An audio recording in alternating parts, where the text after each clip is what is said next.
ইতিহাসের পাতায় স্মরণীয় হয়ে থাকবে বেগম খালেদা জিয়া, আমাদের আশা ভরসা, যিনি ছিলেন।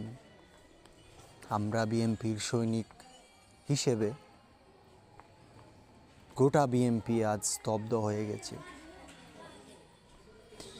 লাখো জনতার মাঝে আমাদেরকে ছেড়ে চলে গেলেন না ফেরার দেশে। দয়া করি আমাদের মা, আপনি জান্নাতবাসী হন। আল্লাহর কাছে লাখো মানুষের দোয়া আপনার হাজারো লক্ষ মানুষের দোয়া আপনার কাছে পৌঁছে যাবে।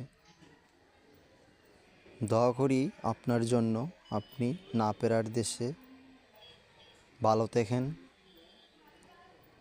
আল্লাহর কাছে এই প্রার্থনা করি আমাদের নেত্রী বেগম খালেদা জিয়া